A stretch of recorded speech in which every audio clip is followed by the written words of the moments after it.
Thrilled by the discoveries of his travels, the son of a loom maker, Kichiro Toyoda, decided to venture into the unknown. With barely any knowledge of automobiles, he was determined to shake up the entire industry. So how did he shift from manufacturing looms to building the most innovative and highest-grossing cars and trucks in the world? And how did he survive countless tragedies like the blowing up of his car factory, a world war, a near bankruptcy, and even a deadly tsunami, and yet establish a $200 billion global automotive empire that survives till today?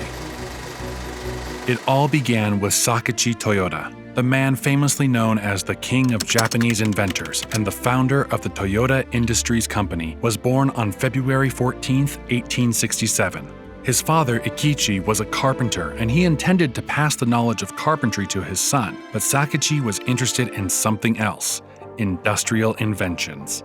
Sakichi spent his days reading about all he could find regarding machines and how they worked. He also attended any exposition that discussed machines and inventions. Soon after, he was able to design a revolutionary machine of his own, an automated weaving loom. The production process of the loom required a method known as jidoka, which means that the machine stops itself when any problem occurs. This innovation plays a vital role in this story, but we'll get to that later. Most importantly, Sakichi gave birth to a son who would eventually take Toyota to unimaginable heights. On the 11th of June, 1894, Kichiro Toyoda was born in Yamaguchi in the village of Yoshitsu in Shizuoka Prefecture, Japan. He was the eldest son of Sakichi and Tommy Sahara. However, Tommy was tired of Sakichi prioritizing his work over family. So just 2 months after his birth, she took Kichiro to his grandparents and left without ever returning.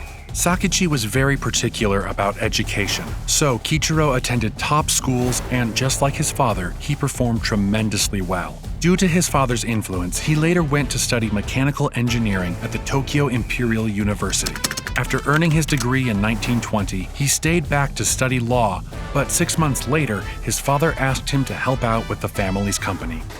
Kichiro answered his father's call and joined Toyota Boshoku. It was a textile company at the time, and since his father invented efficient looms, the business was booming. After a year of working for his father, he had enough to start his own family. So in December 1922, he got married to Hatako Lida and they had 2 kids together. At the time, his father was working on an automated loom, and Kichiro helped bring his father's dream to life as they worked day and night to perfect the workings of the loom. And so in 1924, the automated loom, Type G, popularly known as the Magic Loom, came to life. In 1926, his father established the Toyota Automatic Loom Works Limited, now Toyota Industries Corporation, to manufacture and sell the automatic loom on a large scale. Kichiro was named the managing director. Being the managing director was quite taxing, and Kichiro wanted to give it his best. So he decided to travel to other continents to acquire more knowledge. He traveled to Europe and America between 1929 and 1930, but during his travels, he discovered something much more exhilarating: automobiles. Automobiles had been invented years before, and some were already in Japan, but the industry was still in its infancy. Kichiro was thrilled by the workings of the automobile, and he was excited to go back to Japan to share his findings and create automobiles of his own. He shared the idea with his father, and of course, Sakichi was excited and they planned to figure it all out together. But unfortunately, a few months later, before they could make any headway, Sakichi died. After his father's death, reality dawned on him. There were barely any resources to work with. He struggled to find engineers who had experience manufacturing automobiles. He even purchased vehicles from Ford, Chevrolet, and Chrysler, then took them apart just to understand the intricate workings of the vehicles. His father's jidoka principle also made it easier for him to understand some of the difficult mechanics involved. All of this he did with his own funds, but he knew he needed stronger backing to achieve his aim. He told his family to expand the loom business by investing in the automobile industry. His family was against the idea because they believed it would hurt the business, but after many years of convincing, they finally agreed. So, in 1933, an automobile department was established in the Toyota Industries Corporation. The new department gave Kichiro more access to resources to work with. He began reaching out to local engineers that worked with GM and Ford subsidiaries in Japan, and soon he began drafting up a design of his own. Despite the little progress he was making, he also faced several setbacks, and it seemed like his dream was never going to come true. Then, in May 1935, the first Toyota passenger car, A1, was completed. 3 of these models were made, but none of them survived. The only significant thing Kichiro did with the vehicle was to drive it to his father's grave just to show him what he was able to achieve. Although the car wasn't perfect, it restored Kichiro's hopes, and his passion to do better intensified. That same year, the G1 truck was released, and it became the company's first production model. At the time, Ford trucks were already popular in Japan, so to garner sales, the G1 was sold for less than what the Ford cost. Despite that, it didn't make incredible sales, as only people who were sympathetic to local manufacturers bought the G1. Moreover, many of the trucks made were constantly brought in for repairs. In fact, only 379 trucks were produced over time. Not to be discouraged by the lack of sales, the team went ahead to complete the production of a passenger car. In 1936, it was completed and the AA model was born. Just like the G1 truck, it was quite cheap, and it sold almost 3 times more than the G1, and that was a big win for the team. Toyota Motor Corporation was established the very next year. But the Second Sino-Japanese War broke out, and it seemed like all Kichiro had worked for was going to end up being for nothing. The Second Sino-Japanese War between the Republic of China and Japan came with several restrictions, and the Japanese automobile industry was greatly affected. They were forced to produce automobile products for the military, and that made the production and sale of passenger vehicles very difficult. Even after the war ended, several laws were created that made the procedure of obtaining a vehicle very tedious. Toyota tried to make things easier for its customers, and so sales started becoming better. But soon after, another tragedy hit Toyota: the Second World War. In 1941, the war broke out and Toyota was made a munitions company. It was a devastating period for Kichiro, as he couldn't produce the cars and trucks that he loved. Despite being downcast, he spent most of his days thinking about the technicalities of the car and the ways in which he was going to make it better, because he believed the war would end soon. Then one day, he got shocking news. On August 14, 1945, the day before Japan surrendered, Toyota's Koro plant was bombed by the Allied forces, leading to the explosion of machinery and prototype vehicles. It was the worst day in Toyota's history. Since Japan surrendered to the US-led forces, it was under their control. The forces banned all passenger car production in Japan. But lucky for Toyota, in a bid to restore the nation's infrastructure, it was among the very few allowed to begin building trucks for civilian use. The US military also had Toyota repair its vehicles. And with the start of the Cold War between the Soviet Union and the US in 1947, the US priorities shifted and they began focusing on rebuilding Japan rather than punishing them. New policies were made, and Japanese automakers were allowed to produce passenger cars again. With all the hardship and financial crises Toyota faced in the 1940s, it's no surprise that in 1950 it became a smaller company. It closed down several factories, acquired loans, and several workers were laid off. It was a tough time for the company as it was close to bankruptcy, but an unexpected occurrence lifted them from this deep, dark hole. In 1950, the Korean War broke out, and the US found themselves on the war front again. But this time, the war didn't affect Japan, and the only thing that was asked of Japan was the production of military vehicles. Lucky for Toyota, the US asked them to produce these vehicles. Over 5,000 vehicles were ordered, and it was like a miracle. The company started brimming with activity once again, and the revenue generated helped the company get back on its feet. With the company up and running again, Kichiro decided it was time to learn more from his American counterparts because he wanted to enter the American market. So, Ieji Toyota, Kichiro's cousin, went to America along with some other employees to train at the Ford Motor Company. They also spent considerable time observing several other US manufacturers. The knowledge they acquired during that period, along with the other methods previously used in the company, would give rise to Ieji Toyota creating the Toyota Way and Toyota Production System, which gave the company a significant edge over others. When they returned to Japan, the company began developing its first full-fledged passenger car, the Toyopet Crown. Unfortunately, before the project was completed, Kiichiro Toyoda suddenly died. Everyone thought Kiichiro's death would be a major setback, but immediately after his death, Ieiji took over the reins of power and every project Kiichiro was working on continued. In 1955, the Toyopet Crown finally got to the Japanese market and it was widely accepted. It was sold at a very reasonable rate and almost everyone could afford it. Due to the success of the Toyopet, Ieiji began exporting Toyota's vehicles aggressively. And in 1958, he decided to open a production facility in Brazil, its very first outside of Japan, and also enter the US market. Toyota entered the US market in July 1958 to sell the Toyopet Crown, but it didn't get the acceptance it anticipated. Americans found it too expensive and very underpowered. The only few that bought it did so due to the good reviews about it in Japan. 2 years later, in 1960, exports of Toyopet to the US were stopped, and Ieiji began thinking of a new way to dominate the market. The 1960s were particularly good for Toyota. The Japanese economy was booming, so its citizens were earning more, and that made it easier for more people to buy a car.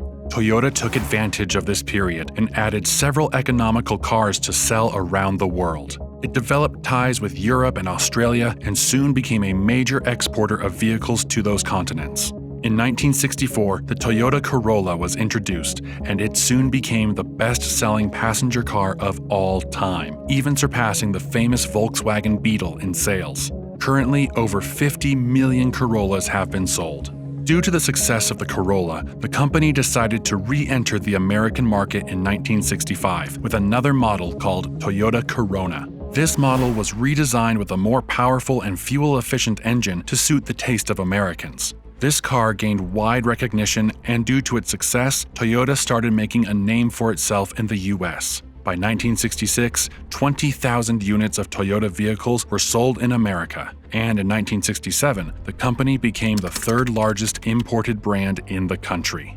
With Toyota getting wide recognition, domestic companies like Ford began to feel the impact. To make matters even worse, the fuel crisis of the 1970s severely affected the American auto industry. Before the crisis, large vehicles with powerful, inefficient engines produced by American automakers were common. But when the crisis came, many people wanted smaller cars with fuel-efficient engines. Lucky for Toyota once again, it already made such cars, and it wasn't hard for it to produce more.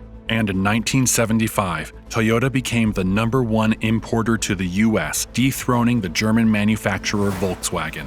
Within 5 more years, Toyota hit a record 10 million exports worldwide.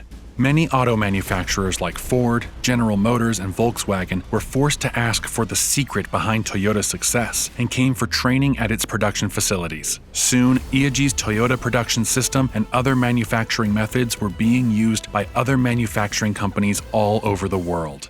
In the 1980s, the US government placed a restriction on vehicles being imported to the country, and Toyota suffered the most. In the end, it decided to establish an assembly plant in North America. In 1981, Ieiji stepped down as the president, and Kiichiro's son Shoichiro took over. Shoichiro continued working towards opening up the American assembly plant. He proposed a joint venture with Ford, which fell through, but he was finally able to strike a deal with General Motors. The joint venture vehicle manufacturing plant was called New United Motor Manufacturing Incorporated, and that was the way Toyota was able to evade US import laws. Before the end of the 1980s, several new models were released. The Camry was added to the lineup and it made incredible sales. The Lexus also got introduced, and just 2 years later, it got named the top luxury import vehicle in the US.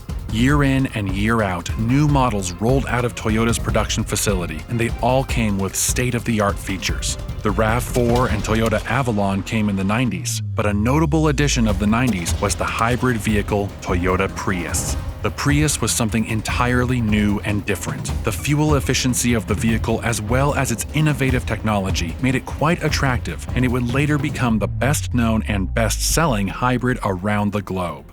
Toyota was on a roll as other fuel-efficient models like the Yaris and the Matrix joined the lineup in the early 2000s. In 2005, the company ranked 8th on the Forbes 2000 list. But just 3 years later, it was going to encounter a string of major crises that would threaten its very existence. The 2008 global economic crisis was a tough period for several companies, and Toyota wasn't spared. The price of goods skyrocketed, and people could barely afford to buy vehicles. Since there was low demand, the company was forced to reduce the number of vehicles produced. That year, Toyota reported its first annual loss in 70 years. In January 2009, the company was forced to close all of its Japanese plants for 11 days due to the number of unsold vehicles produced.